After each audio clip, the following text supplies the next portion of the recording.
Due to the graphic nature of this program, listener discretion is advised.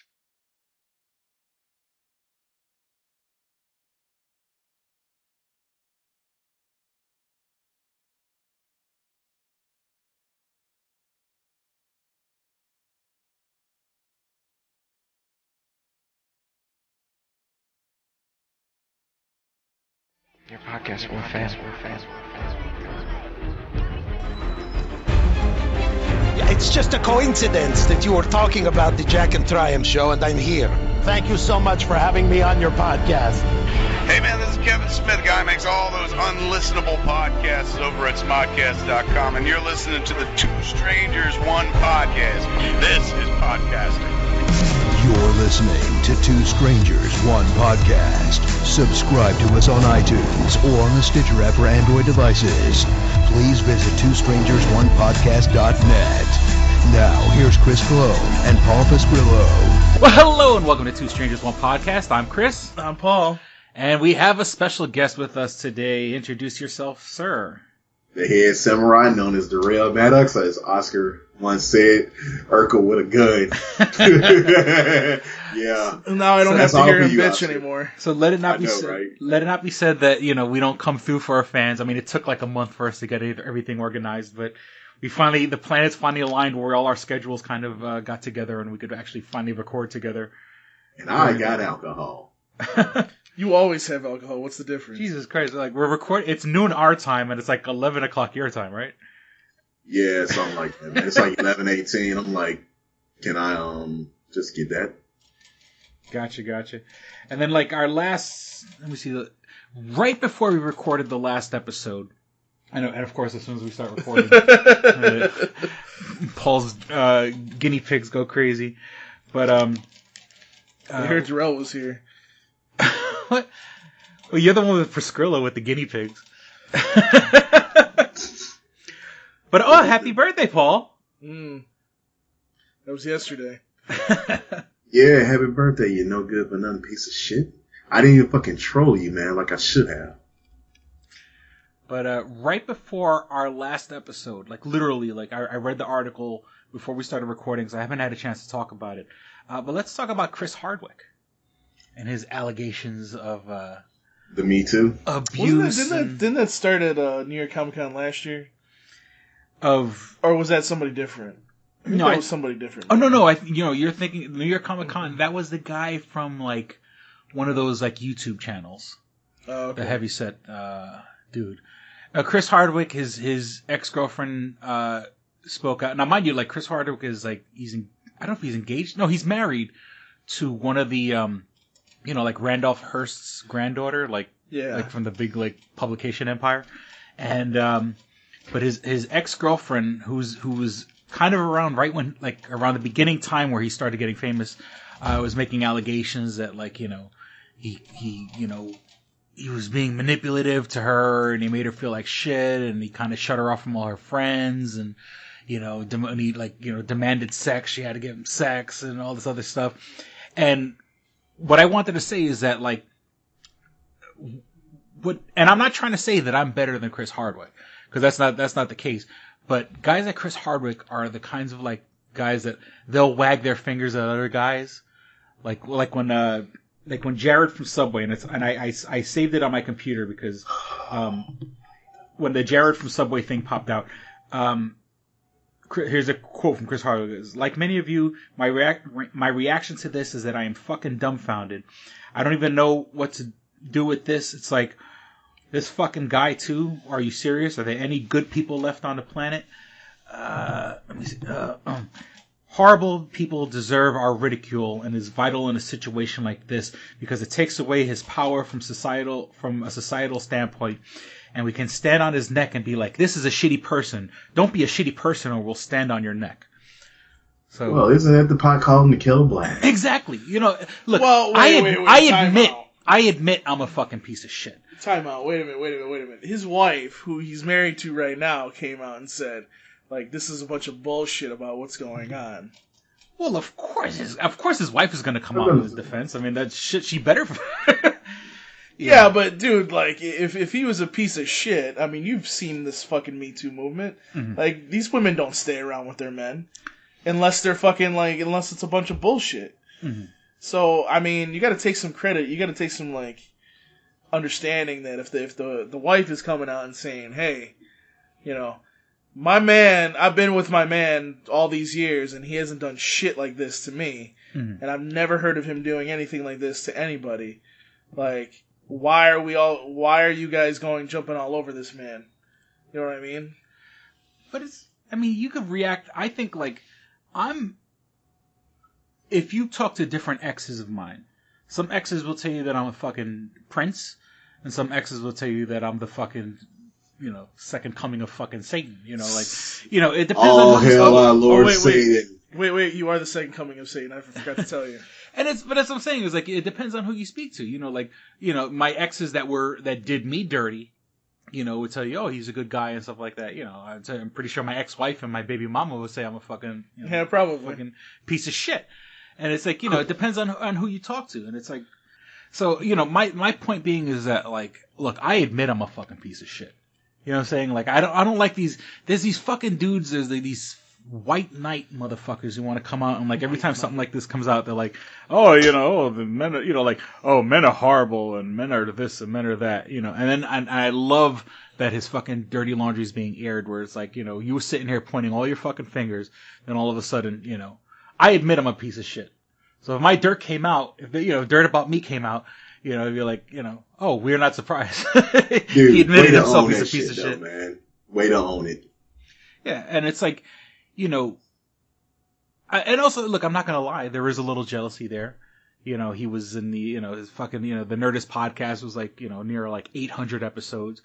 But the guy, must have sold his soul to the devil or something like that, because he was like, how does this guy, go from being like the co-host of Singled Out on fucking MTV to like running like a fucking podcast empire? But like, he had an office, the original, because I've listened to the Nerdist podcast, and in the very beginning I was like, oh, he's kind of douchey, smarmy, hipster, sort of even though I think like technically he's a little too old to be a hipster, and he's older than me, so he's not a millennial. But he was like catering to like the millennial audience and stuff like that.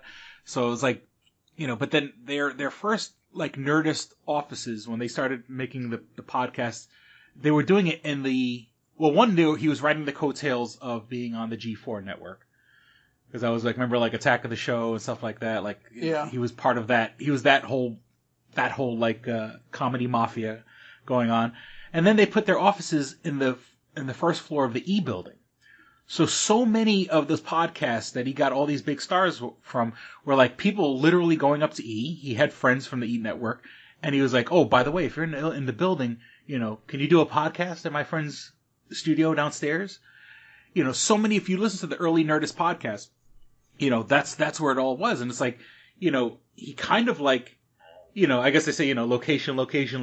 He had a podcast, and he built his empire being very fucking lucky. And putting himself in a good place. I mean, part of me is a little jealous, and I'm getting a little, the Germans use the term Schadenfreude or Schadenfreude, where, receiving pleasure from other people's pain and misery. There's a lot of fucking Schadenfreude going on here when it comes to, watching the Chris Hardwick fucking empire fall. But also, there is a little jealousy there because I'm a piece of shit, and I'll admit. Yeah. It's okay to be envious, man. It's just like, hey, it's kind of like fuel to just like get yourself up to, step your game up, man. Yeah. I mean, shoot. Rome wasn't built in a day, dude. Yeah, but that motherfucking show did burn down, though.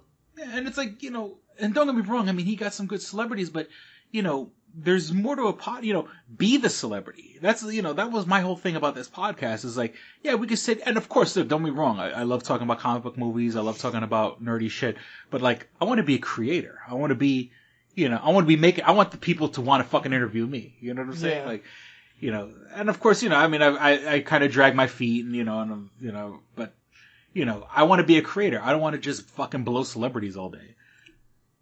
I mean, that might make you profitable, though. Yeah. Me too. Depends on who it is. Yeah, exactly.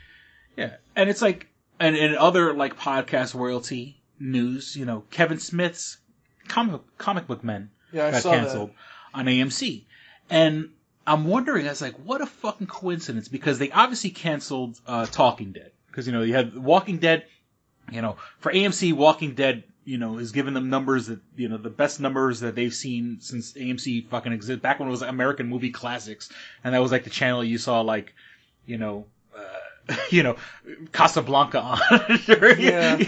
You know, you're bored during the day, you can watch, like, you know, some old black and white movie. You know, then they kind of revamped, and they did Mad Men, and then they got Walking Dead. And, you know, there was definitely that wave of, you know, and once again, Chris Hardwick, you know, golden dick that he has, got the slot after Walking Dead with Talking Dead, where they got all the people from the show like, hey, here's an hour of a show that's our highest rated show. Here's another hour of a guy, or half an hour, whatever, of a guy talking to the people on the show, you know. And then Kevin Smith's comic book men kind of like slid under the radar right after all those. And even Kevin Smith admits that he was riding the wave of Walking Dead and Talking Dead. But you know what? This is the solution, though. We get Kevin Smith to do Talking Dead. Problem solved. Yeah, well, as much, I think, I mean, Kevin Smith would, I think he would do it, but I saw a petition online where they got, oh my goodness, the girl from Community, Yvette Robinson? Yeah. Like, you know, because I think she kind of, like, she's in that world or whatever, or Yvonne, I can't believe I forgot her name. I'm going to look it up right now. But, you know, but it's just, it's sort of, what was the word I'm looking for? You know, I love how Yvonne Robinson, I think is her name. Oh no. I don't, yeah, Yvonne. But, you know, I love how all of a sudden they're canceling Walking Dead and they're canceling Talking Dead. The Comic Book Man gets canceled also. So like Kevin Smith kind of got like collateral damage, and Comic Book Men had up to 96 episodes. They were 4 episodes away from like the golden 100 because you know once a show hits 100 episodes, then it goes to syndication and stuff like that. So you know he killed that shit. So yeah, thanks, douchebag. Yeah. But all right, what else is going on in the news? We were talking. Well, I guess. Well, I'm surprised we didn't talk about this last episode. About the kids being separated from their parents at the border. Oh yeah. Welcome to America. Well, so let me talk about this real quick. So first of all, I mean, this has been going on for a long time. Let's not just be stupid about it. Let's be honest. The problem that's happening is Trump is being so strict about all this shit that there's so many kids getting separated from their families now that it's become a problem. Mm-hmm. This was going on during the Obama administration. This was going on during the Bush administration. This was going on during the Clinton administration. I'm pretty sure it was probably going on during the first Bush administration too. So, let's just throw that out there. Let's get that out of the way because that is true. Mm-hmm. The problem is that it just wasn't. It's just not as bad now as it is because, you know, Trump wants to get rid of everybody. He wants to get rid of, you know, anybody that's not here, and it doesn't. You know, I understand why people get pissed about these Mexicans coming across the border and taking jobs, but here's the problem: they've been finding out that the jobs that they're taking are the jobs that white people don't want. You know what I'm saying? And that's kind of like where, you know, these it's basically white people. Let's be honest. It's white people complaining about this shit. Oh, I don't want any foreigners in my country. God, I feel bad for myself right now. Well, no, I did see. Look, you know, and obviously, you know, I'm an anti-Trump person, but I saw this funny meme where it goes, Trump says that Mexico is sending its rapists and drug dealers, but there's also people who think that Mexicans are coming to take their jobs. Well, what job do you have where a rapist and a drug dealer can just take your job? Yeah, exactly. What are you doing? So I thought that was kind of funny. But you know, obviously, I think it's sort of how this came into light. I mean, like they started showing like these, camps, for the lack of a better term. Like it just reminded me of like concentration camps where they showed people sleeping on the floor and stuff like that. And it's like, I understand they were probably doing this during other administrations, but it's sort of like how all of a sudden they're showing like. No, it's gotten like really. It's never been this bad. Like it's never been like 50 different concentration camps of kids sleeping on the floor in cages. Mm-hmm. Not like literally each one has a cage, but like there's a fence around it, and it's like, what are you supposed to sit there and what kind of example does that set when you fucking put these kids in a cage? I mean, they're young. They don't even know what the fuck's going on. Yeah, exactly. It's like, I mean, a small child, you're punishing, obviously you're going to punish the parents because they're breaking the law and whatever. But, a small child doesn't know what the hell's going on. You know what I'm saying? Like if a parent, if a parent with a child in the United States said, like here in Rochester, we're going to move to Chicago tomorrow, and they have to go, the kid has no fucking say. Then all of a sudden, like if a Mexican parent tells the kid, we're going to go to America tomorrow, the kid has no say. The kid doesn't know what the fuck's going on. And then all of a sudden they cross the border and authorities come and now you're separated from your parent. Like, that's got to be like a horrifying situation, especially if, people being brought to this country, you don't speak English. Yeah. You know what's going on. The police showing up, you're taking over from your parents. Now you're sitting in a fucking cell like, what, and you're a kid. You're innocent. You have no, part of the decision. It's not like the kid said, hey dad, let's go to the United States. It's the parent that said we're going to go to the United States and some child doesn't know what the fuck is going on, terrified, sitting in a fucking cell. That's like shit out of a fucking nightmare. Like this is like, that's like a horror movie or something like that. Like, yeah, it is. That's going to be like in a few, 20 years from now, there are going to be people making movies about like, some kid, he lost his parents. Donald Trump's going to be the bad guy. Well, he is, but,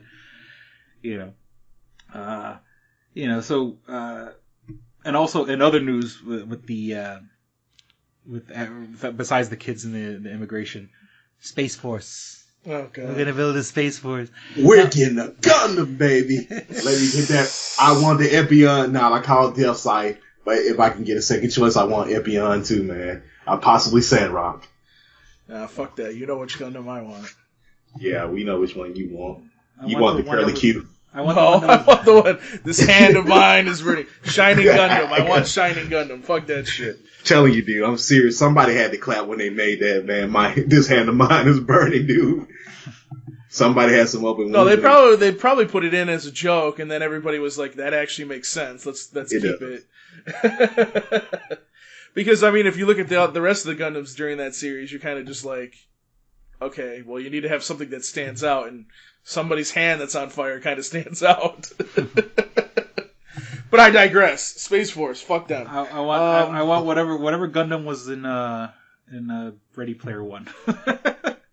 Let me just say this, like, if you're a Republican, if you're a Democrat, let alone a Republican right now, you're sitting there thinking to yourself, do I really want to try to run up against Donald Trump? Because even if I win, do you see the fucking mess I have to clean up? Like, Jesus Christ, like, holy shit, like, this guy has created so many messes, it's like... Yeah, but it's like, it's like, I know he says Space Force, and I think we all kind of know what he means, like a military, operation that's going to go to patrol the skies and so on and so forth.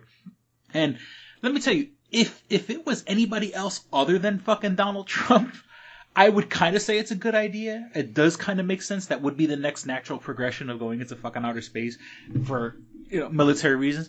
But it's also like, maybe because I'm an old man, like I remember Ronald Reagan's Star Wars, like they had like Ronald Reagan proposed like spies like us. Yeah, satellites in the air that had lasers that can shoot down intercontinental ballistic missiles. Yeah.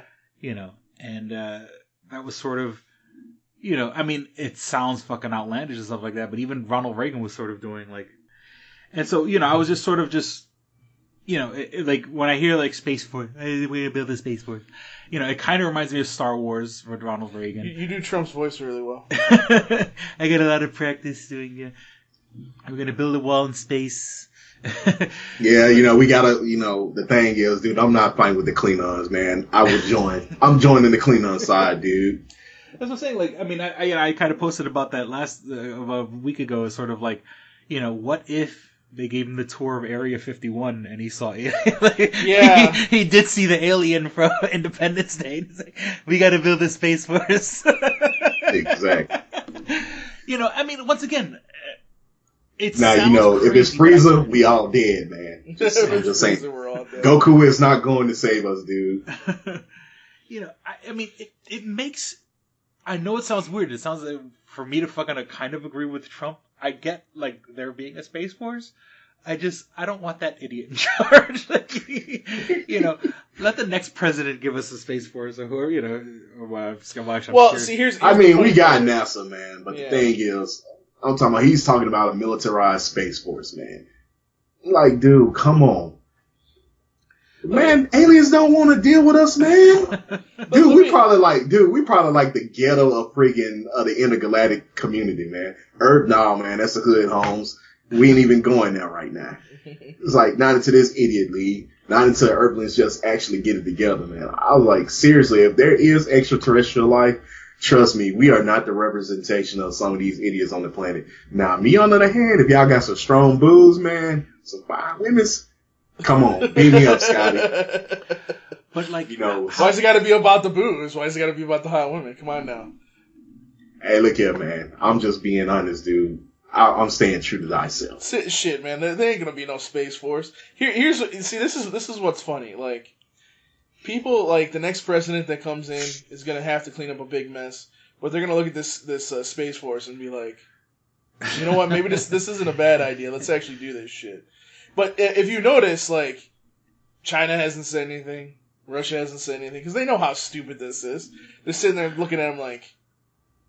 All right. Anyways, talking about this trade war. But it's like, how do you enforce borders in space? Like, you know, like obviously a border's a border, and like you could, you know, I know it sounds like, you know, okay, a wall, you know, we could build a wall or whatever, but you know, at least like there's a defined line, like where the United States ends and Mexico begins.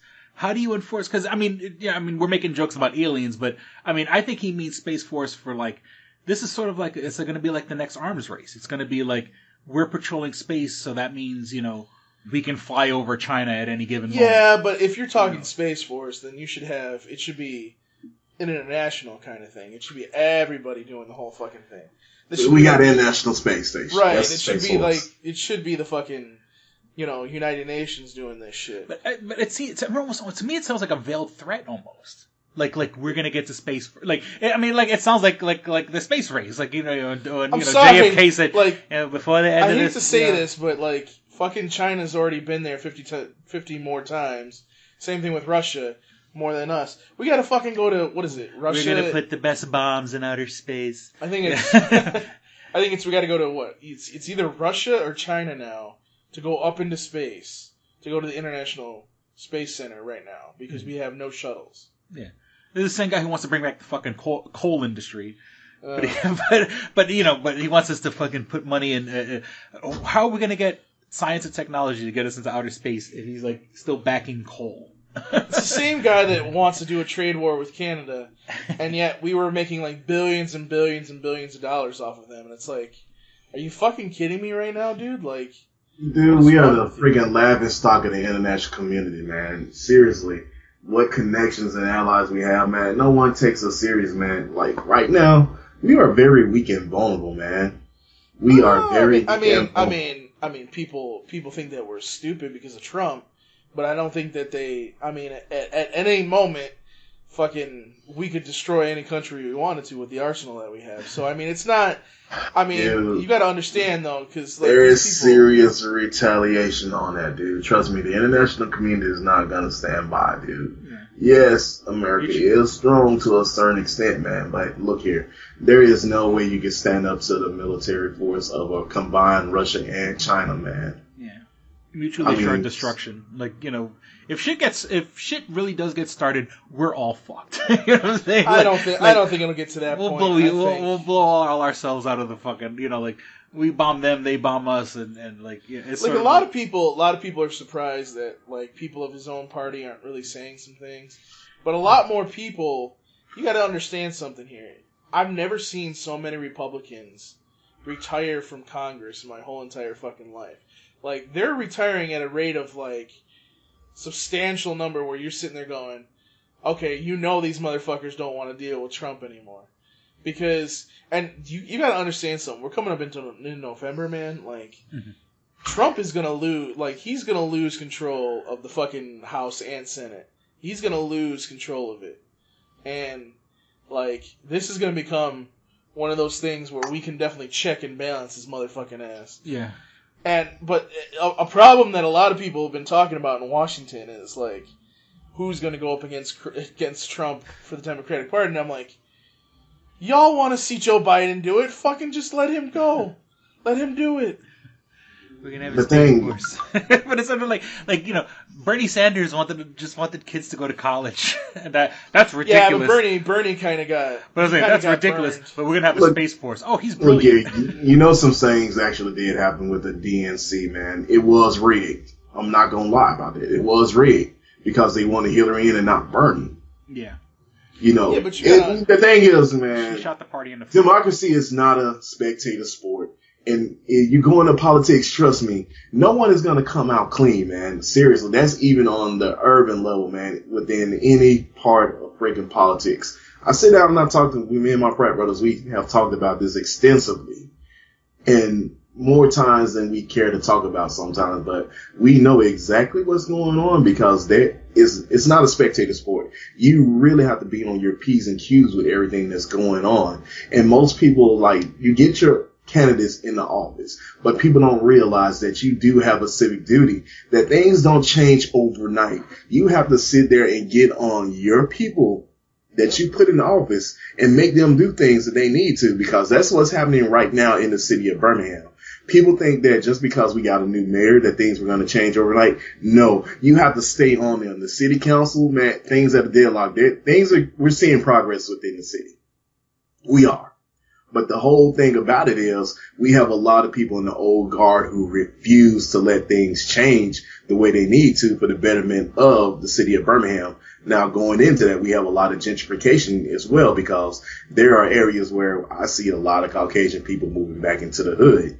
But that's the thing, though. They did this systematically. It didn't just happen overnight. It started with just simple little changes that people have never paid attention to. And then it just started to spread from there, because I told them, I was like, the beta test for what happened as far as Park Place, which used to be Central City, which was a local project in the area from my high school that I graduated from, was that they got all those tenants to move out. They moved them out. They shut down Central City and they built Park Place. And they did this to cater towards young professionals who wanted to be closer to their jobs within the city or have easy access to the freeways to get to their jobs out in the greater Birmingham area. And that was the beta test. After that, they had success after that. They built the Uptown, which is like pretty much this upscale place where you can go and get, you know, do things like eat, drink. You know, it's right by the main library branch, you know, everything, you know, BJCC. Now we're getting a stadium. Sorry about getting off topic for this a little bit, but I just need people to know how this thing works. Like, the whole thing is, it doesn't just happen overnight. It's a steady process, and if you're not that attentive to it and you're not paying attention, then, but next thing you know, boom, you got a Starbucks in the middle of the hood, and the hood doesn't look like the hood used to be. It has practically became whitewash, and you got pumpkin spice lattes as soon as fall come with basic tricks wearing their dang on snow boots. Gotcha. And it's like, I mean, I witnessed that in, you know, Lower East Side Manhattan, you know, born and raised Lower East Side Manhattan. You know, I was born in 77, you know, I was raised there during a time of fucking crack and AIDS in Manhattan where, you know, it was a fucking hellhole and you know, just watch the movie The Warriors, you know, and you see like how New York City, I mean, of course the Warriors are a little extreme, but I mean, you know, how crazy and fucked up the city was. And like, then you take like a music venue like CBGB's, the birthplace of punk and the Ramones, and that area got so fucking gentrified that CBGB's shut down. Oh, but there's a fucking Whole Foods down the block. So I have conversations because right now, without my car, I take a bunch of Ubers and stuff like that, and I'll talk to the Uber drivers, and usually I hear in my voice, oh, you're not from around, you're not from Rochester, are you? And I talk about New York City, and it's sort of like, even if I had the luxury of going back to New York City, and or whatever the case may be, don't get me wrong, I want to be around my family, but none of my friends could afford to live there. No. My mom and my dad and my aunts and my uncles still live there because they've had their apartments since the 70s.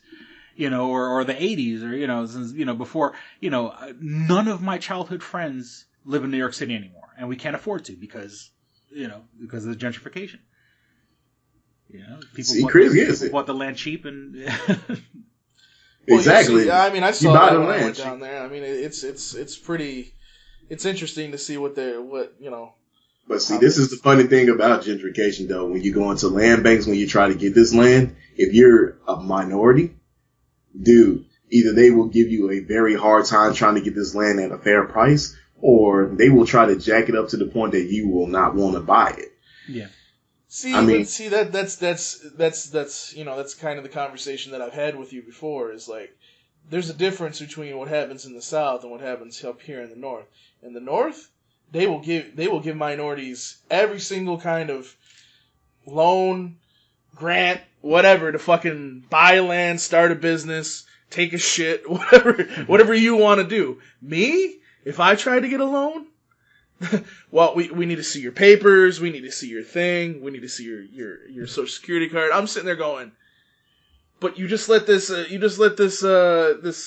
Afghan dude just get a bunch of loans. Oh, don't worry about that. We're just talking about you right now. You know what I'm saying? You don't that's the kind of thing you don't see, Darrell. That's no, dude. No, you're not wrong about it at all because I see it too. It's a difference, and I for example, our friend Gadesh Flow. I try to explain that to him.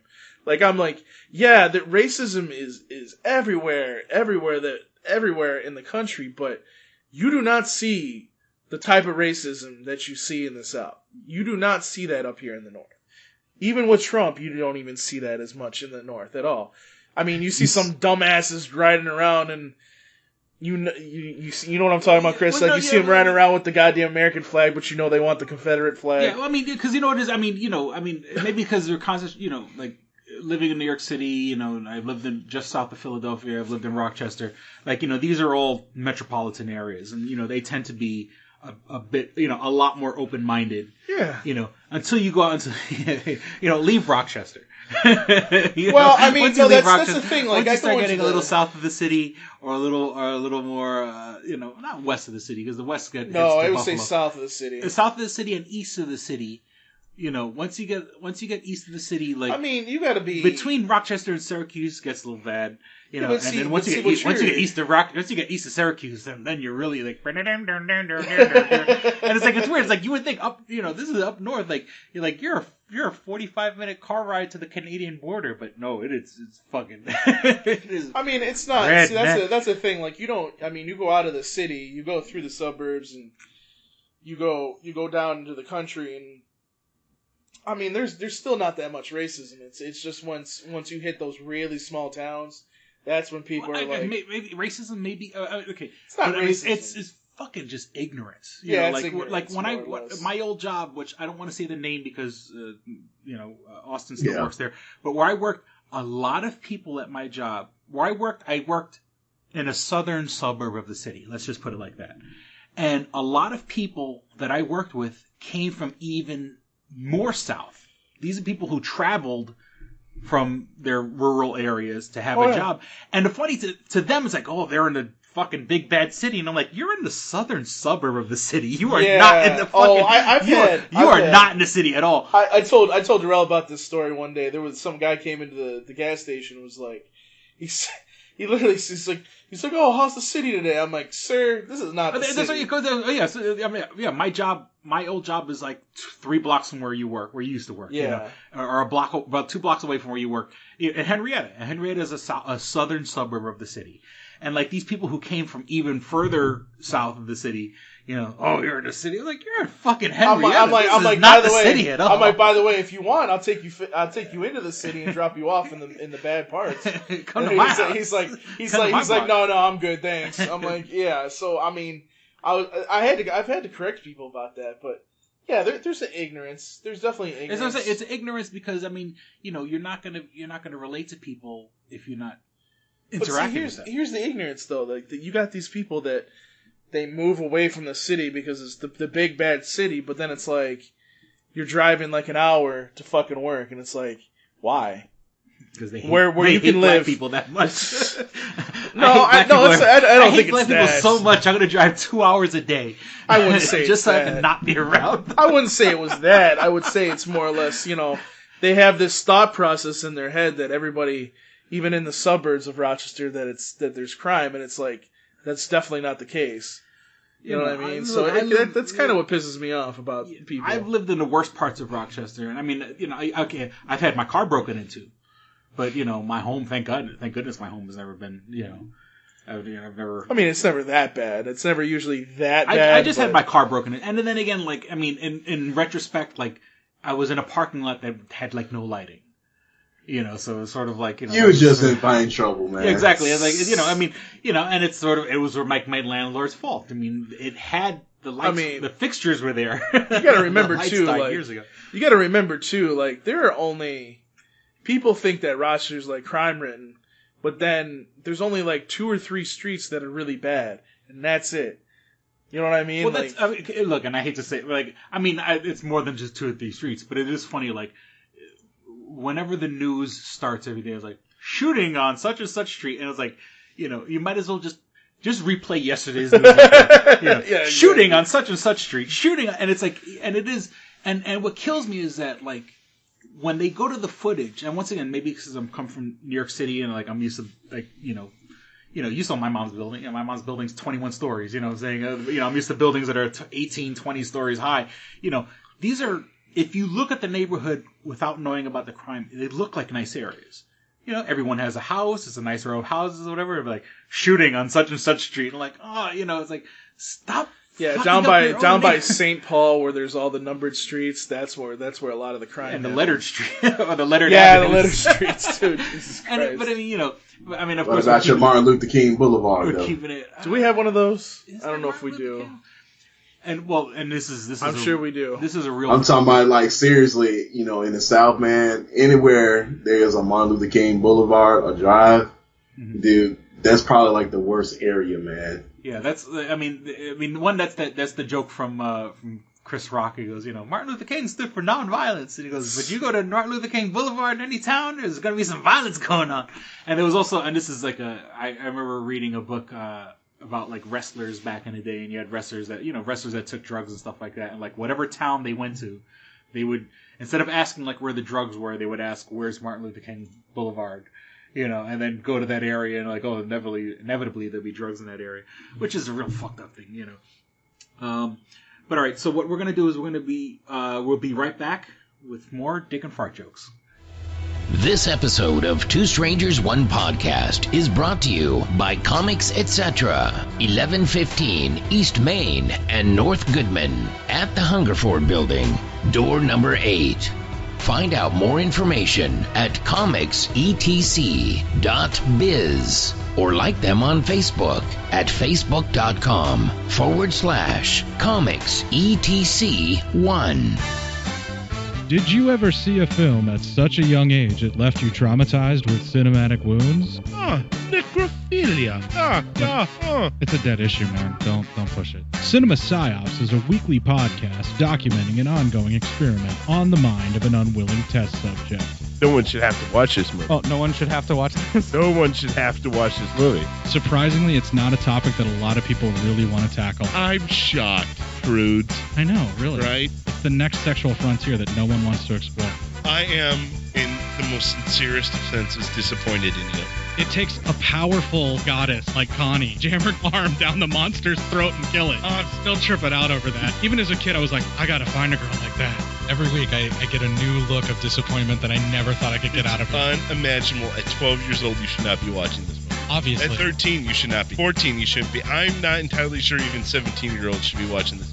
Just because you're offended by something doesn't mean that you have the right to demand that it doesn't exist. Watching this film again, I had all of this like little nerd glee with everything that kept little popping history up. doll popping up absolutely. at you. So I totally loved this film. Hey, I know why you couldn't see that. It's because your brain's warped from watching this shit at 12 years old. Yeah, this is a rough movie. I told you ahead of time when we were getting ready to do it that it was. How gonna be did a you rough watch one. this shit at 12? Because physical wounds heal, cinematic ones don't. Listen to Cinema Psyops. Click and Hit, enhancing the experience for all recreational smokers. Click and Hit is a one-handed portable vaporizer. This smoking pipe has a compact 4-stage design, complete with a built-in, windproof, butane refillable torch lighter. The large burn chamber holds your stash of legal herb or pipe tobacco. Click the button to ignite and inhale as usual. When you are done, put it back in your pocket for later. Smoke anytime with the touch of a button. No more carrying around grinders and tins. You can leave the pipe, rolling papers, and even your lighter at home. The Click and Hit cordless vaporizer is no bigger than a normal cigar, making it the world's smallest and most discreet vaporizer. It's perfect for use in small places or shared rooms. It's efficient, getting 5 to 8 draws from your packed chamber. It's affordable at just $19.95 each. Buy 3 and the shipping is free. Buy 4 and you get the 5th one free. Visit www.click-n-hit.com. That's clickandhit.com. And now for listeners of Two Strangers One Podcast, you can use promo code STRANGERS and receive 10% off your purchase at clickandhit.com. That's promo code STRANGERS for 10% off your purchase. And we're back. All right. So, we were kind of discussing like social issues. Let's get some more nerdy stuff of the news. Well, what about the social issues? No, that was the first part of the show. The Marvel Cinematic Universe, the MCU, is not going to have a presence at San Diego Comic-Con this year. Like Marvel TV and Marvel Comics and like the toys and stuff like that. Like I remember now that Marvel's part of like Disney and stuff like that, like they started to have that D23 things. But and I remember like that first year when Marvel announced that it wasn't going to be at San Diego Comic-Con. Like, I mean, obviously they still had a presence, and I remember like going to like the Marvel like streaming live site, and they had like here's a Incredible Hulk bust for $400 or something like that, like or here's Elektra or here's Logan, and so they had tons of toys and of course the comics, and I believe the TV shows, especially Luke Cage. Are going to have an Iron Fist. Are going to have like a presence at New York Comic Con. San Diego Comic Con. But it's surprising that they're not going to have a San Diego Comic Con presence this year. But that was. Well, I mean, I'm sure they'll have something at New York Comic Con. I mean, that's getting closer to when we're going to see some movies in the early, the late winter, early spring. So. And I'm so. I mean, maybe you could put some context on this. Why the fuck did they wait for after 4th of July for Ant-Man and the Wasp? Like, Ant-Man and the Wasp comes out on the 6th. You would think it would... If I was part of Marvel Disney, I was like, put it out before 4th of July, so on 4th of July... I think they just wanted to... They just put it out whenever they had a date, honestly, because that's just like Spider-Man. Like, I was saying to my boss the other day, like, we don't think that Ant-Man and the Wasp is going to do... First of all, that movie's not the type of movie that's going to do Black Panther or Avengers business. Obviously. It's going to do what Spider-Man did. Spider-Man did really well the first 2 weeks, and then it just drops off. Mm. And, that's kind of what every movie that's decently good is going to do these days. And what I mean by decently good, it's going to still do over $100 million its first week, probably. Yeah. I mean, it'll get close to $100 million, but it'll do good that week. I don't see this not doing well. I mean, I think the first one kind of gave people something to actually want to come back for. So, I'm excited to see it. Yeah, and I think, I'm a fan, but I mean, like, I think the public in general is like, okay, I haven't heard anyone say, "Oh, I'm not going to see it." And this is going to be probably the last kind of big movie for the summer. I mean, there's not really anything else. I mean, we have Teen Titans Go coming at the end of the summer. I heard that, Terrell. Oh, wait a minute. Did I say something? Yeah, exactly. I heard that. So that might do decent. I mean, if you heard like that one guy's like, well, if the movie does well, we'll bring back the original Teen Titans. Yeah, okay, fuck you. Yeah. You know they on some BS on that, man. Oh, of course they are. I mean, like, seriously, Teen Titan Go, man, it's just a freaking... Dude, it's a damn atrocity, man. It's an abomination to what Teen Titans was. Spend all day talking about this. I know, people say like, oh, you just a hater. Like, dude, I'm not into comedy when it comes to Teen Titan, man. I was like, it just didn't, the comedy does not work for me. There was only one Teen Titan episode that I actually liked, and that's when they did that dang on the night shine. Yeah, that is the only one I actually liked because of the music, man. And that was just that was thrown together, and they milked the hell out of it, and they did a good job with it. Yeah, well, like and it's a person. He's been a guest on the show in the past, Jody Schaefer, and he's an animator. And I might have mentioned the last episode because I asked him about Thundercats' work because he was vehemently defending it. And then I blatantly asked him. I said, do you know people working on the show? He goes, I know everybody working on the show. Now, and totally unrelated and somewhat related, but now he's officially like left Facebook. And I think just with not with Thundercats, he needs to take some time off. Not with Thundercats Roar being the fucking straw that broke the camel's back, but I mean it was definitely part of the recent static that sort of made him change his mind or whatever. But one of the things that I remember him like defending Thundercats Roar is like, it's sort of funny, it's sort of like insulting us, like these man babies are crying that they are the audience. And he was saying, and once again, and I'm paraphrasing him, and it's like you're not the audience, 6 and 7 year olds are. Well, then if that's the case, then make a fucking show for 6 and 7 year olds. Make a Gumball, make a Steven Universe. Why take a property from 40 years ago, 30 years ago, and try to remake it? Me and Jason had that conversation, so I'm not going to have this. Well, I'm just saying. Yeah, I want to know his thoughts after this podcast about that. But it is sort of like it's almost like insulting to the fans of the original. So it's sort of like, look, we're going to gear this towards kids because you assholes will watch anything. That's kind of the vibe I'm getting, or because if and I'm not saying it's not going to be good. I'm not saying obviously you got to give it a shot, but it's sort of like then if you're so wonderful and incredible, then make your own IP instead of stealing someone else's IP and or licensing someone else's IP or whatever whatever the situation is, and then changing it fucking dramatically. To the point where, there was such an outcry. And, of course, yes, there are much bigger problems in the world than fucking Thundercats Go. But, when so much fucking, backlash happens in the beginning, maybe you're doing something wrong.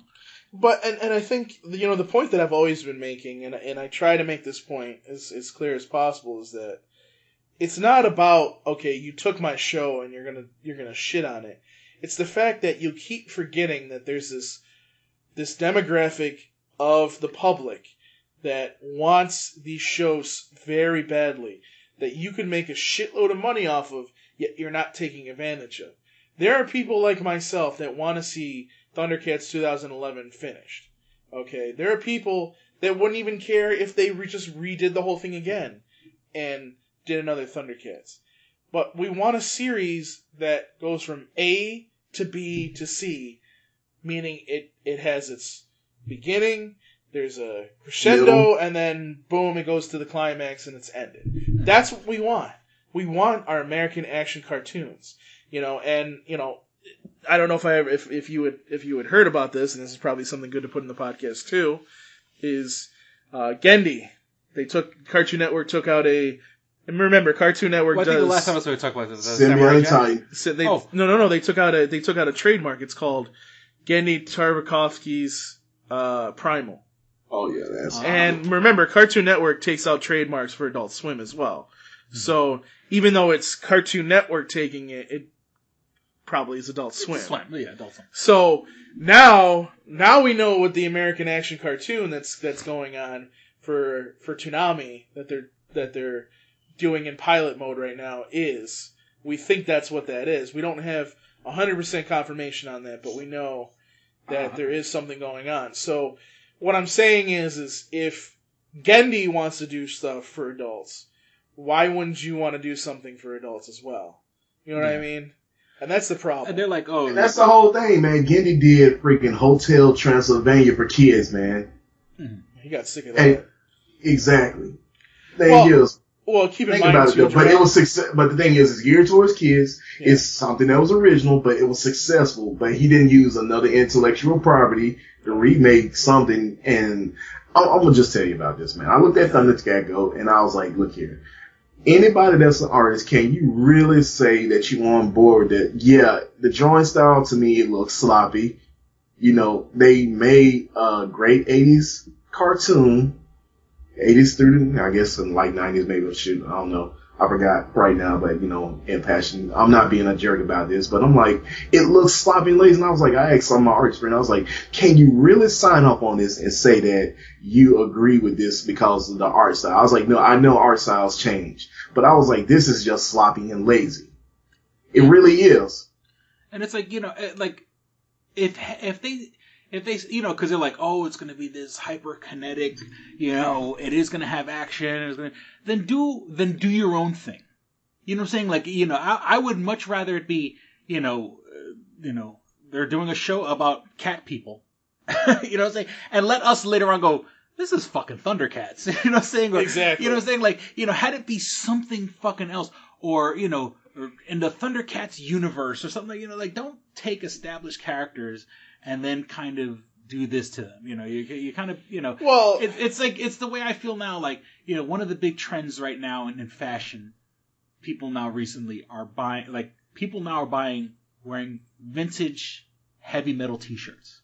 Right. In the past, don't give me about that Hordashian wearing that Slayer t-shirt. Yeah, and I was saying, but I mean, in the past week alone, you know, between my job and being on, you know, I take public transportation also, you know, I've seen guys, and look, yes, I understand, don't judge a book by its cover, but these are guys who are clearly not Metallica fans. And I hate to say it, you know, whatever, you know, if I had to you know, draw a conclusion on what a Metallica fan looks like, it's not these guys. And they're wearing Metallica shirts. But then again, they're also wearing stylish pants, stylish sneakers, and it's sort of like, yeah, you're wearing that shirt because it's a trend right now. And it's sort of like, you're fucking diluting the brand. Like, dude, like, you know, I was wearing Metallica shirts when people were looking like, you know, oh, you listen to that devil-worshipping music? You know, goddamn like, hipsters and Bible thumpers. Yeah, and it's sort of like, you know, there's people, like, you know, there's a, like, it sounds weird to say it. It's fun. It is a cultural appropriation. You know what I'm saying? Like, it is. You know, it's like, you don't know the fucking struggle of back in the day of wearing a fucking, you know, an all black t-shirt, you know, with the, you know, Megadeth, Slayer, Metallica. Yeah. Shoot, man, I caught crap for wearing 9-inch nails, man. And I was like, look here, dude. Trent Reznor was freaking cool, man. And there's, you know, there's people like, oh, you know, you listen to that, you know, you listen to that fucking kill your mother, kill your father music, you know, but now, you know, you walk into a fucking, cool. Yeah, Forever 21 or whatever, you know, one of those, you know, whatever trendy stores in the mall, and you could buy a fucking, you know, Megadeth t-shirt. And I'm wearing a Megadeth t-shirt right now, but it's sort of like, you know, it's not because it's a trend, and I'm wearing it because I like Megadeth. I can exactly. name 3 songs off their album. Yeah. As opposed to other people, you're like, you know, name one fucking Metallica song, you know. It's just like me wearing a Black Sabbath t-shirt or Osbourne t-shirt. I was like, I can at least tell you I know plenty of Black Sabbath songs. Mm-hmm. I can tell you, shit, man, Ozzy Osbourne, Crazy Train, man, that's one of my favorite freaking songs, man. Shoot, man, Trick Daddy even got dang on sample from that, man. Oh yeah, that's right.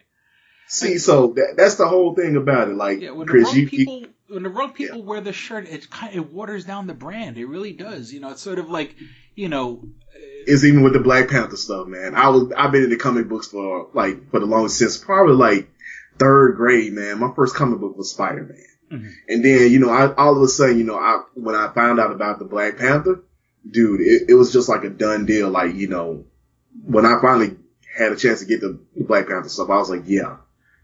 But, you know, X-Men wise, man, I always have been a Wolverine fan. For one simple fact. He talks shit. He don't take nobody crap. And dude is extremely violent, man. That's the inner struggle of a black man every day. You know. It's just, when I see stuff like that, like a Teen Titans Go, it's sort of like you're watering down the brand. You're taking a good, and yes, of course they're gonna go, oh, but what about the new kids? And that's gonna be their thing and whatever. And yeah, I mean that's all fine and good, but then just make your own fucking thing. Because you know what, those same kids that are gonna like Teen Titans Go, in 30 years from now, there's going to be a Steven Universe reboot, and and there's going to be a Gumball reboot, and that's going to be, they're going to be pissed off. What if they make Gumball serious, or Steven Universe serious? If they change the style, those people are going to be pissed off because they grew up with that silliness, and it's just all I'm saying is just either make it in. What's the word? Make it a spiritual successor to the original, or don't make it at all. Don't shift gears as hard as a fucking. I mean, dude, they trust me, man. They shift gears quicker than a hook on the 9th Street Ward, man. I'm like this whole thing about this culture, man. I was like, nerd culture used to be like something that was so taboo, but now you got all these hipsters and posers that come in, man, and just like you said, Chris, they water and dilute the brand down so bad to the point that like. Man, as being a nerd some days, I'm like, man, I don't even want to associate myself with this shit no more because I got some poser here who doesn't even know anything. Oh, yeah, didn't Naruto do the spirit bomb? Face palm. Hashtag WTF. Yep.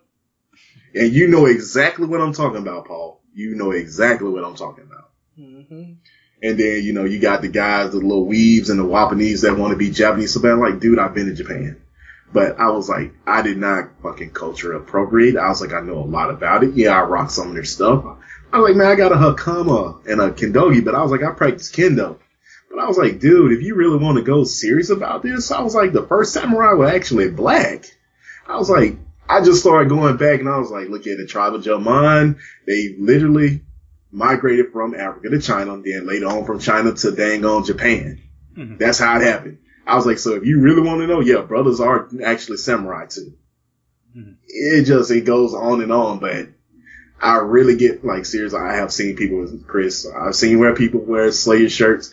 Dude had on a Slayer shirt with a dang on blazer and a nice pair of skinny jeans. I'm like, really, this is what we're doing? Mm-hmm. This, dude, it made me so freaking mad. I was like, dude, you need to take that goddamn Slayer shirt off and just put on a dang on white crew neck.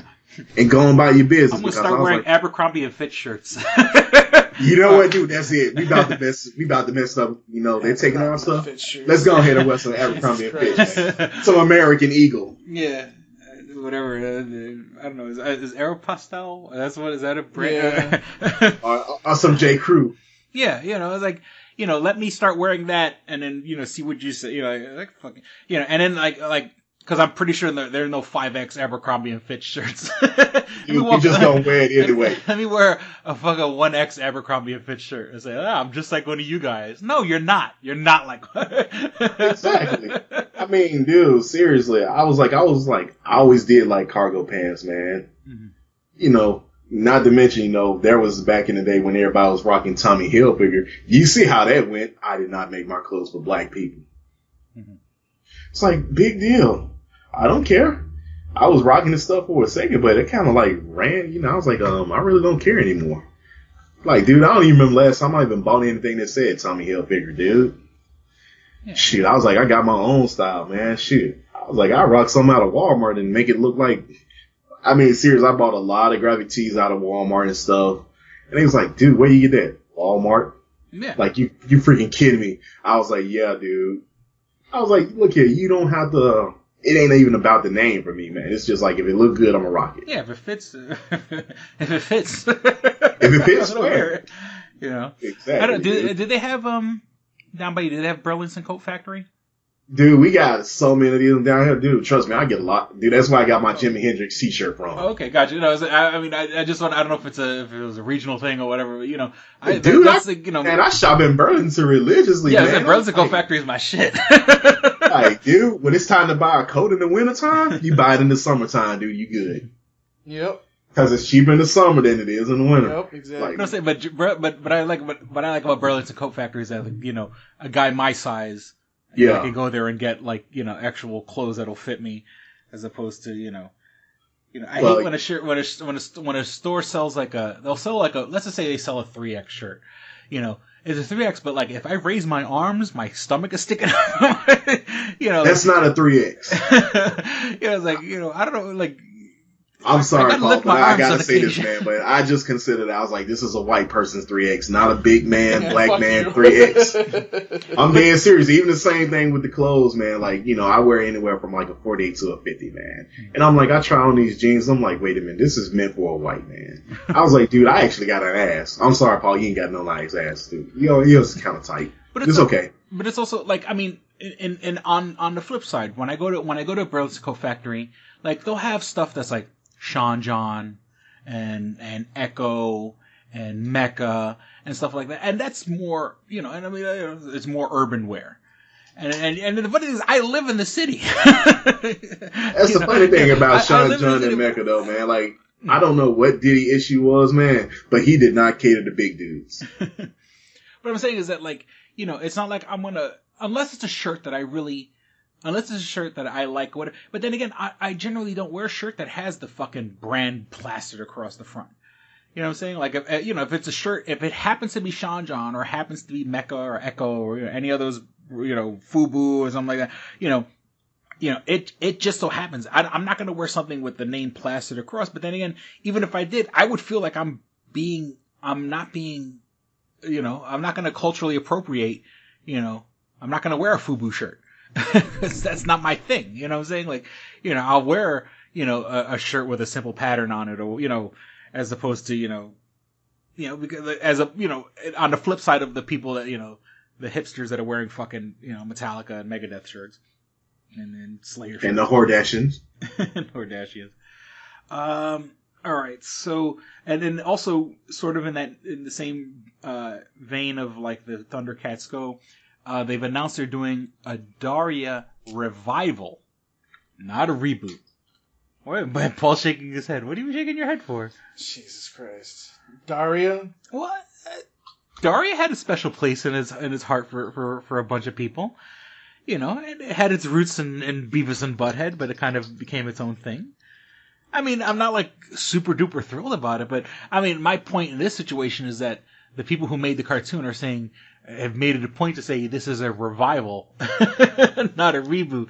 Because imagine if they made Daria, it would fucking look like Steven Universe. Oh, dude. Jesus Christ. Now, see, dude, I would literally snap. I would snap, but the only other thing I would say is something that we really need, that we deserve, is the continuation of Undergrads with season 2. Oh, yeah. We need that. Oh, yeah. Why not bring that back? Well, I mean, Undergrads was a great show, and it ended on a friggin' cliffhanger, man. But maybe I'm going crazy. I could have sworn I saw something on Twitter where they got their rights back. Really? Forgive me if I'm wrong. Maybe I'll Google it real quick. But I could have sworn, like, literally, like, less than a month ago, there was the creators of the show, like, you know, got their. We need that show back, man, because Undergrads was great. Mm-hmm. I mean, I think they had another show called 3 South that was actually funny too. Mm-hmm.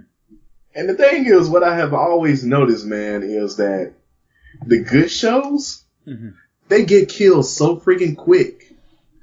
But the worst shows get like this unlimited friggin' Blade Works type funding that it just keeps putting out horrible content. And I'm like, do you not understand that I understand, man. I was like, this is one of my conspiracy theories. I believe it's just a government plot, man, to dumb down people. It's just like Idiocracy is actually coming to freaking existence, man. Have you ever seen that movie? Idiocracy? Dude, I see a lot of stuff, dude, and really, what you are seeing is how to maintain a longer erection.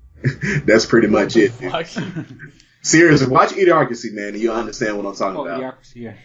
Yeah. This guy not sure? But the thing is, but I gotta say though, man, at least President Camacho actually did care about his people. Yeah. As opposed to Trump.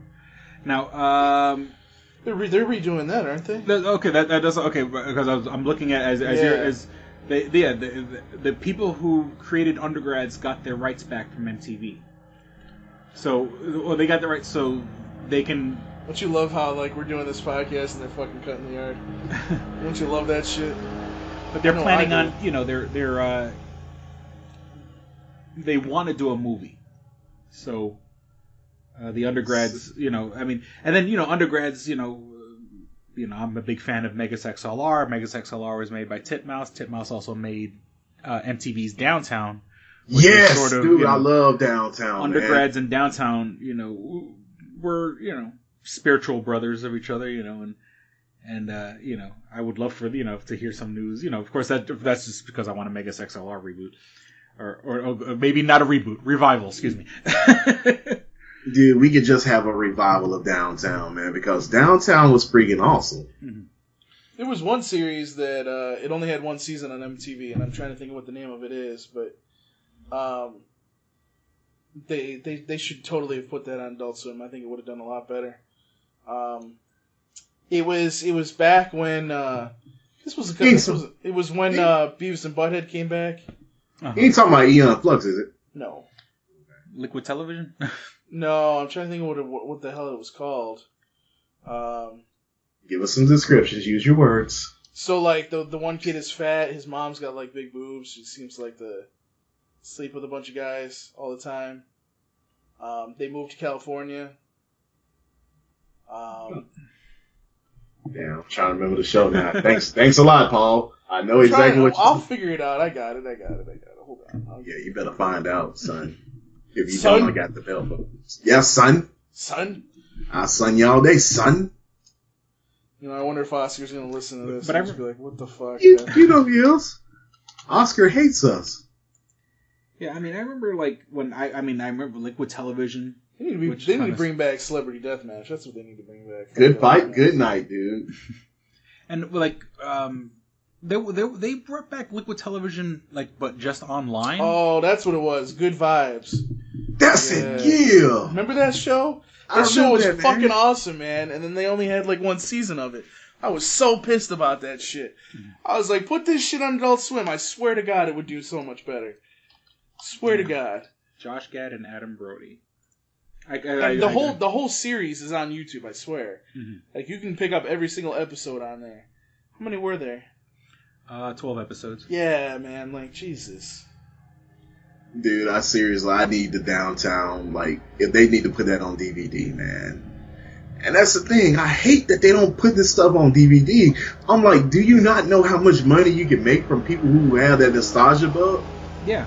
Yeah, digital. With digital rights and stuff like that, like it's so interesting. Like with the Megas XLR situation, like that would be a good idea for me. That'd be a good idea for like a documentary about like all these shows that sort of like are in somewhat of a limbo, where the fans would want to see it, but they can't really, how it's totally okay to be available overseas, but not in the United States, because they wrote it off as a loss and stuff like that. All that bureaucratic bullshit. That's all it is bureaucratic BS, man. And all right, so the did you hear? Okay, first there is a campaign online for people to want to remake The Last Jedi. Man, they need to get off. They need to stop that shit. Seriously. Look, I don't want them to do it. I want it to happen, but I've come to grant me the serenity to change the things I can and accept the things I can't. Accept that The Last Jedi is The Last Jedi. It is part of the canon. Disney made it, so it is what it is, and I kind of have to deal with it. I'm hoping that J.J. Abrams number 9 will retcon the retcon, and or sort of like the same way Rian Johnson sort of just kicked J.J. Abrams in the ass and said, all this shit you built up, I'm just gonna flush down the toilet, and then like J.J. Abrams will go, no, all this shit is important, and here's why, and and of course we could have Luke Skywalker back as a Force ghost and stuff like that, but there was and I had the website up. Basically, the last time the people who were making the website remake The Last Jedi. This is obviously people either really good at trolling. I don't think there's any real seriousness behind the whole deal. But like the website, you could go to the website and pledge money. Now you don't have to give them any actual money. They just want your email address and your name or whatever. But so you can technically pledge up to $10,000. Which I think is ridiculous, and of course I think there's plenty of internet trolls out there that are pledging. They're probably making fake accounts just so they can fucking pledge money. We've checked right before recording; they're at $300 and something million really? of pledges. And the site alleges, and once again, this is all obviously bullshit, that they have another backer who will match dollar to dollar what the pledges are. And this is, it's not going to get made. Disney is not going to hand over its rights. You saw what Seth Rogen said about that, right? What he said? He tweeted their account was like, what are you going to do with $200 million? Mm-hmm. Like, seriously. Yeah, exactly. Like, other than, if you wanted to, you could make the world's most expensive fan film. And even then, Disney might just shut you down just for fucking... just to hold down the fort. Yeah, exactly. They're just gonna shut it down just to say. That $200 million would be better served giving it to between me, you, and Paul, and we can do something with it. Of course, I'm gonna just do what I need to do financially, and then nobody's gonna ever hear from me again. Yeah, bullshit. Yeah, you're right. I will hear from your ass. Don't worry. Yeah, of course, I am your eternal troll. Your eternal troll, fuck you. But seriously, I will say this. At least Disney's not being like fucking CBS and Paramount Pictures where they're like, no, you can't make a fan film unless we approve of it. Yeah, there were, I think let's just say in the wildest fucking fantasy, they got enough money and got the fucking cojones to put it together. You would have to make it non-profit, because... Yeah. And I guess technically if you make the movie, you'd be making a profit, but you can't put it in any theater. You can't. Let's just say they went and they put it on YouTube or whatever, and people would watch it and so on and so forth. But once again, it would just be a very elaborate fan film, which I'm pretty sure something like this would be mired in all types of red tape and people not agreeing with each other and stuff like that, and probably lawsuits and everything. So it's never going to happen. Well, just remember that. Remember when they did that Dark Power Ranger little short? Oh yeah. The ones with the kid from Dawson's Creek. Are you talking about that one, or are you talking about the one with Jason David Frank? No, we're talking about the dark version that they had shut down for a second, man. It was just a little fan-made one, but it was pretty cool, though, man, because they had the cursing and everything, dude. I kind of like the fact that, what's his name from Dawson's Creek did that. That was hilarious. Yeah, Vanderbeek. James Vanderbeek. James he did a really good job, too. Well, yeah, and the guy who directed that, I think he went on to direct, legit movies and stuff like that. And, you could do something like that. And I'm pretty sure, if that website was serious, if they made something like that, and it's the whole thing is when it comes to raising money for the Kickstarter, because I'm done with Kickstarters. Yeah, I'm just saying Disney would have something to say if they're making a profit off of it, off their IP. If you could say that, okay, every penny that we got went into the production, and you can prove it with receipts and stuff like that. Disney may not have if you say this is a work of fan fiction or whatever, and you put it right on top, if the first thing you see on the screen is this is not associated with Disney or Lucasfilm whatsoever, you keep that plastered on the screen throughout the whole 2 hours, but I would like to have seen it, but I know this is utter bullshit. But and it's sort of I didn't like The Last Jedi, and I think that did affect the low performance of Solo. I like Solo. I thought Solo was a fun movie. It was kind of a stupid idea to put it in May, just a few months right after. Now, if The Last Jedi was successful, Solo probably would have caught the heat of The Last Jedi and had done well. The same way, fucking Black Panther and Infinity War were, months apart, and because one was good, the other one was also good. I think Solo would have done a lot better if Last Jedi was good. No. I'll disagree with that. I think there were two issues with Solo. Real quick, the marketing. Here it comes. What'd you say? Here it comes. The marketing, and then the fact that it wasn't in December. If it was in December, it would have done a shitload better. If the marketing was a lot better. They didn't really do too much marketing until about 6 months before the fucking movie. Yeah. Well, I mean, every Star Wars movie, they've started at least a year out.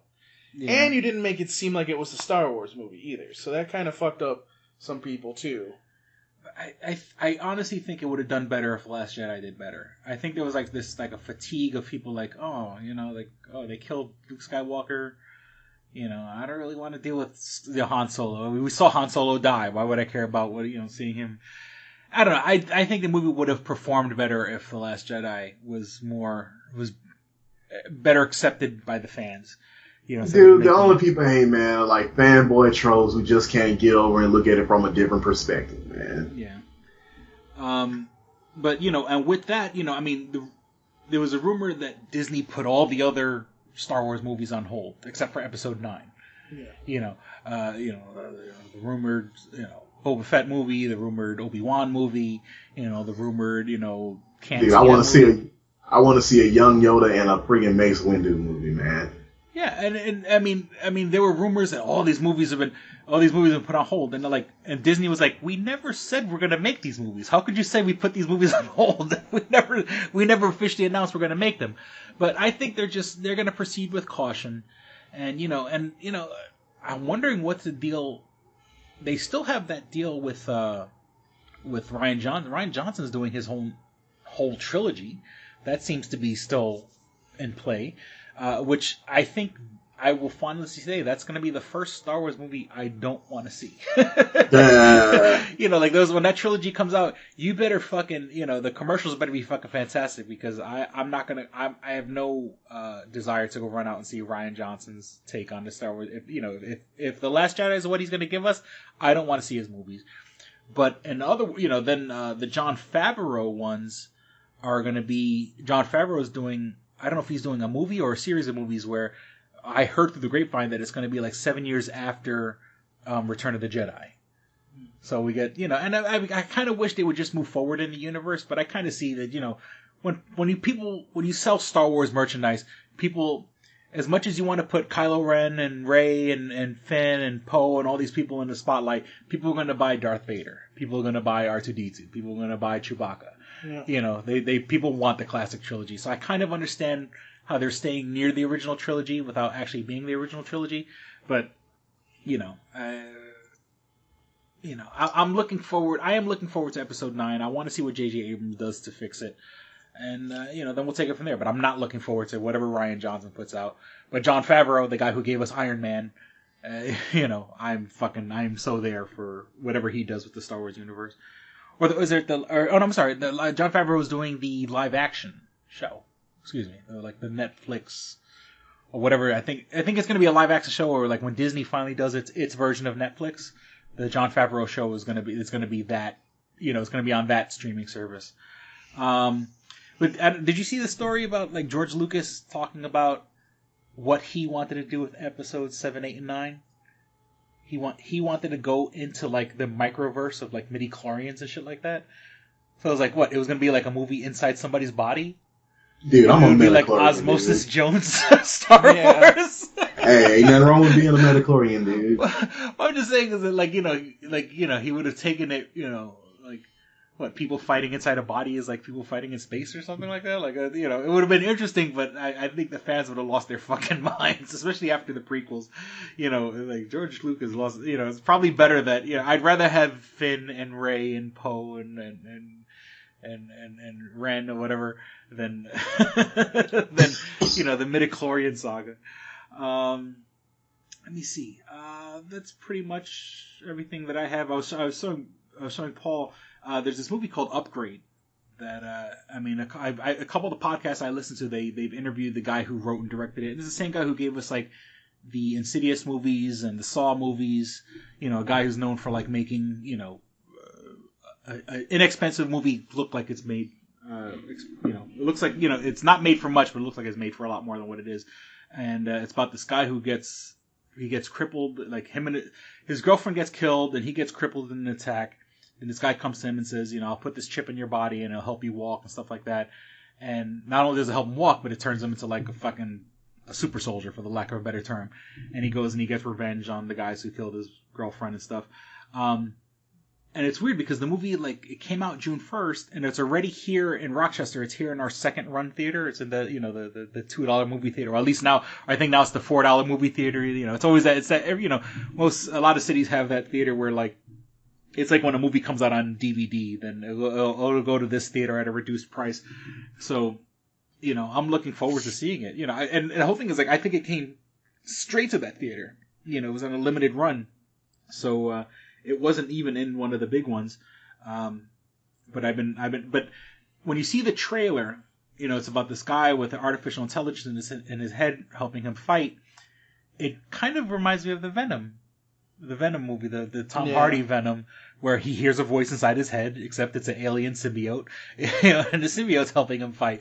It's like these movies are remarkably similar. And the funny thing is, the guy who stars on Upgrade kind of looks like Tom Hardy. He could be, Tom Hardy's cousin, John Hardy or whatever, Ed Hardy. And anything else you want to bring up while we're still over on there? Well, Jarrell smells. There's always that. Whatever, man. He looks like these nuts. He looks like a scumbag. It's fine. Whatever. All that good stuff. See, dude, you know what? Just cause of this, man, next year on your birthday, man, I am going to troll you 3 times as hard now. Listen to me. Your ass is getting trolled when when your birthday comes around. Don't you worry about that shit. Please do. I care, man. Well, no feedback from Oscar. Just check the email, but I'm pretty sure he'll write after hearing. So I mean, at the very least, even if you say, Chris, did you hear that? Did you hear that? That whole thing, Jarrell? What he said to Chris in that email? Jesus fucking Christ! He dug into me. Dude, he did more than dug. He did more than dig into you. He took a knife and went stab. Fuck you. But I honored his request. I got Darrell on the show, and of course, I've been wanting to have Darrell on the show for a while. It's sort of, it's nice to have hear the black perspective. Let's just go and say what it is. It's good to hear the black perspective on your dang show, Captain Puerto Rico. Gotcha. So, anything else you want to address, Darrell, while we have you on here?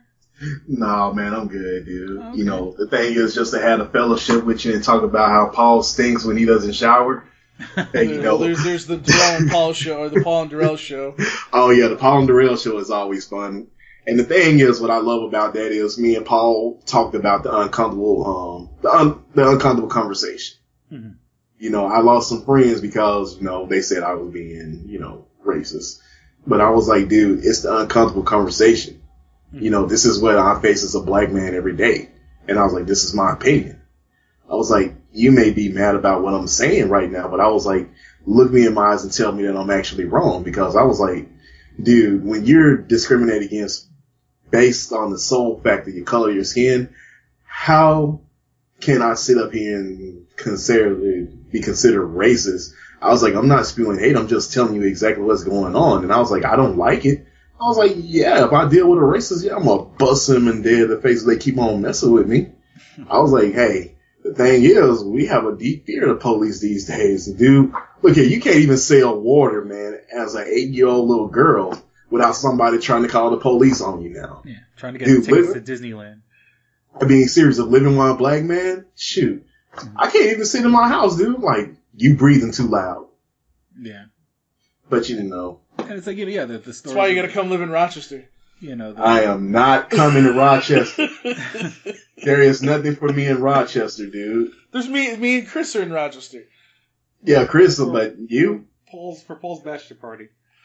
No. Oh, fuck no. That'll be the ultimate troll. Fuck no. Hell no. What, dude? I'm talking about it's going to be... What, you think it's going to end up like The Hangout? I don't want to know what it's going to be. Oh, dude, The Hangout. Paul's going to wake up with a Mike Tyson tattoo on his face. No. He's got to wake up with my name on tattooed on his butt. Like Darrell's property.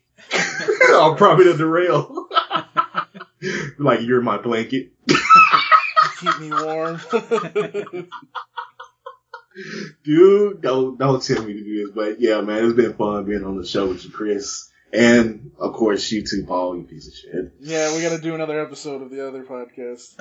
Yeah, we'll do that next week or something. Probably. I'll tell Chris to go fuck off, and we'll do our show. Sound like a winner to me. Oh, sorry, Chris. I didn't know you were here. I'm sorry. But see, that's the thing about being friends, man. You can have these kind of conversations and be honest with each other. Because we already know, man. We're all shit. So we're just a power. We are the shit, that's right. Exactly. Hey, we fertilize and make things grow. And for the new listeners, we'd like to encourage everyone. You get to new visit. listeners? Holy shit! Well, this may be someone's first episode. Check out. I'm sorry for you if this is your first episode. What was it? Stanley said every comic is somebody's first. Every comic book. At least your first episode is not hearing how Oscar wants to stab and kill Chris. But at least even a guy who threatens and even a guy who calls me the fucking most vilest, disgusting piece of shit on the planet or whatever. At least I still honor his request. You did, so now you can tell him to go fuck off. Exactly. Fuck off, Oscar. Nobody likes you.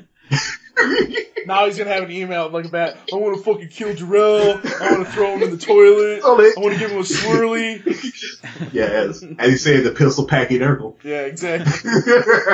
I still like that name, man. That was the ultimate burn, Oscar. I would give you that, man. That's up there with chlamydia. Maybe.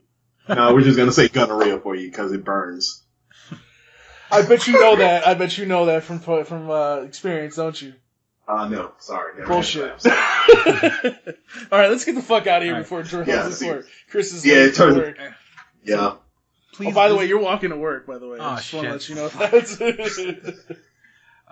Please visit twostrangersonepodcast.net where you can find all things show related. You can find links to our iTunes page. So if you have an iPhone, iPad, or iPod, you can subscribe to our show. I don't know who still has an iPod anymore, or even an iPad. Well, no, iPads are still around.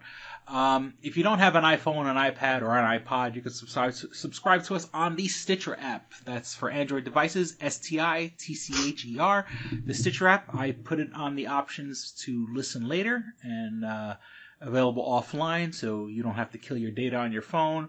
Or, while you're in a Wi-Fi spot, you're in the library, you're at home, you're at McDonald's, you can download it there and listen to it without killing your data or your battery.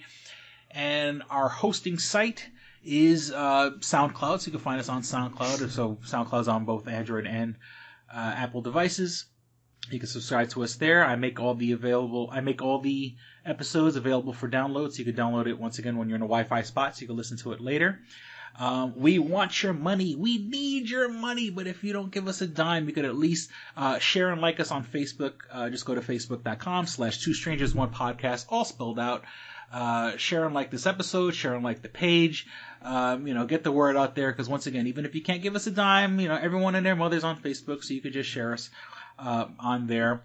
If you want to write to us and send me not death threats, but if you want to just call me, I don't know, it's because he doesn't send death threats. He sends just hate mail. If you want to send me hate mail, or Paul hate mail, or Darrell hate mail, or anybody hate mail, you can write to us at twostrangersonepodcast@gmail.com. Once again, all spelled out, twostrangersonepodcast@gmail.com.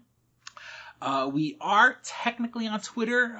Our account was suspended on Twitter, and I don't know why. I put in the appeal.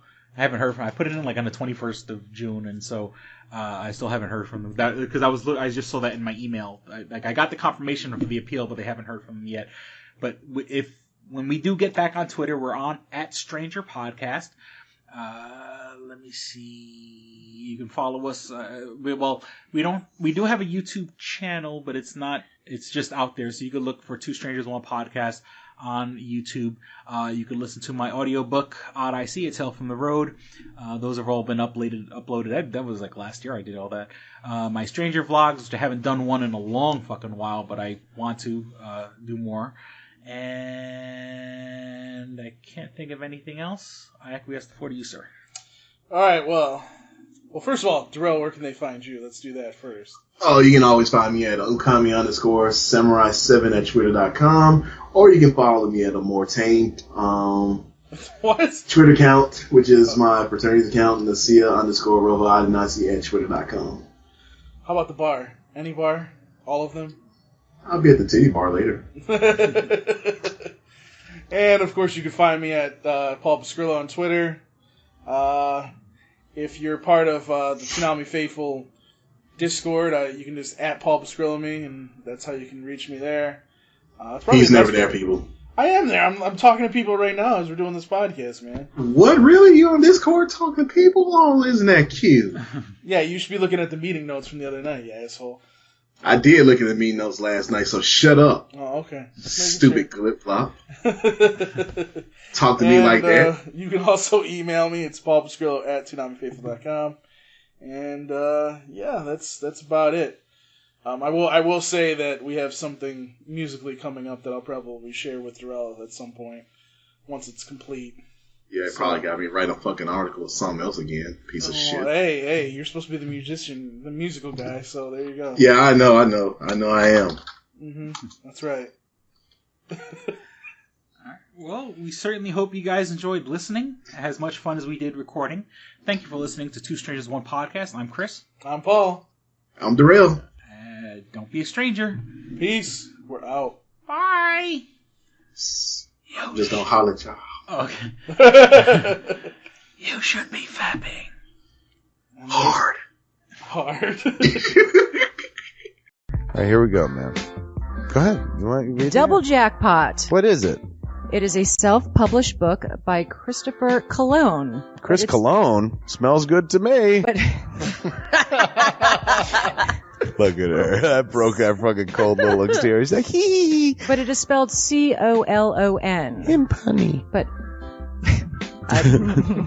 Double Jackpot is a book about a comic book artist, Eric, who is in a loveless relationship with a materialistic I feel you, Eric. Lynette. Oh, fucking.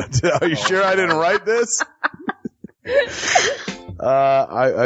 Sounds hauntingly familiar. He starts cheating on his girlfriend with a more creatively supportive woman, Nadia. Well, I gotta meet her. Where's the Nadia? There's your summer girlfriend. Summer Nadia is Nadia. Nadia? Yeah, I think Nadia spelled with an A. All right. Both Lynette and Nadia play the double jackpot, the largest payout in lotto history, much like the recent Powerball. Both girls play his birth date as the winning numbers. Eric is now stuck between two of the country's richest women. Who will he choose? It's not that simple. This is a clever fucking idea, man. Is. Look at her, fucking. She's impressed. I am. She got some summer reading. Christopher Cologne smells real lovely with an original idea. This is. I've never heard this before. I haven't either. This is a self-published book, much in the indie spirit as Kev's Clerks. Oh, you don't even need to name check me. This is just a good idea. You could stand on your own, man. You don't even have to be like, hey, remember Clerks? This is nothing like that. This is way more original than Clerks. This is a good idea, man. Why didn't I think of this? I need something to read. This book is part of the Comic Books, Heavy Metal, Video Games Trilogy Book 2. Odd I See, A Tale from the Road, coming soon. Right on, man. It's part of a trilogy. This is the first part. Way to write, man. He's seeking a literary agent. Motherfuckers, anybody out there? There ain't no literary agents listening to this show, I assure you, sure. Sure. I assure you, sure. But somebody know a literary agent? Hook a motherfucker up! Chris Cologne come up with an original idea. I should tell Raskin. That's a good fucking idea, to be honest with you. That's a fucking rom-com right there. Megan, get Raskin on the phone. Isn't it possible to get Raskin on the phone? No? Yeah. I want to run it past him, man. And if it happens, I get a taste, Chris Cologne. I get a whiff, if you will. The book could also be ordered on www.lulu.com. That's lulu.com. I understand that. I just want to spell it out. Normally one says it, that spells it. Still, lulu.com. What is that? Do you know what it is? I don't know. All right. The book could also be ordered on www.lulu.com. Search for Double Jackpot Christopher Cologne. A paperback version of the book is $15, and a PDF file is only $5. $5 is Yeah. insanely inexpensive. 15's not even that bad for a paperback version. No. This is $1 million idea right here. Like a fucking a movie about a dude who fucking is stuck between two chicks, both of who play his birthday and win the lottery. Come on! I can see that trailer. Chris Cologne is on to something. Nobody else can smell it but me. I'll read it. Thank you. I'm going to make that smelly joke. I know, you're trying to get me to laugh again. It worked once. Double Jackpot is a self-published book by Chris Cologne, man. It's the first book in his comic books, heavy metal, video games trilogy. Book 2, Odd I See, A Tale from the Road, should be coming out soon. Get all the information at Chris Cologne, like a motherfucker. I will his totally book, read this. Double Jackpot. I'm serious. I'm going to recommend that to fucking Raskin. How is that not a movie? You know what I'm saying? This could be a sexy movie. You could do an R-rated version. There could be nudie in it, and you could show them fucking both chicks. Maybe a little penetration. Maybe a butthole shot. No butthole, no care. I would like to formally apologize to Christopher Cologne. No, sex sells. Chris Cologne will appreciate that. He's like, thanks for throwing a few buttholes in there, man. Don't forget to check out twostrangersonepodcast.net, your one-stop resource for everything show-related. You can find links to subscribe to us on iTunes or on Stitcher. You could also find links to buy my book, Double Jackpot, on twostrangersonepodcast.net. Fuck you, fuck you, fuck you. You're cool. And fuck you, I'm out.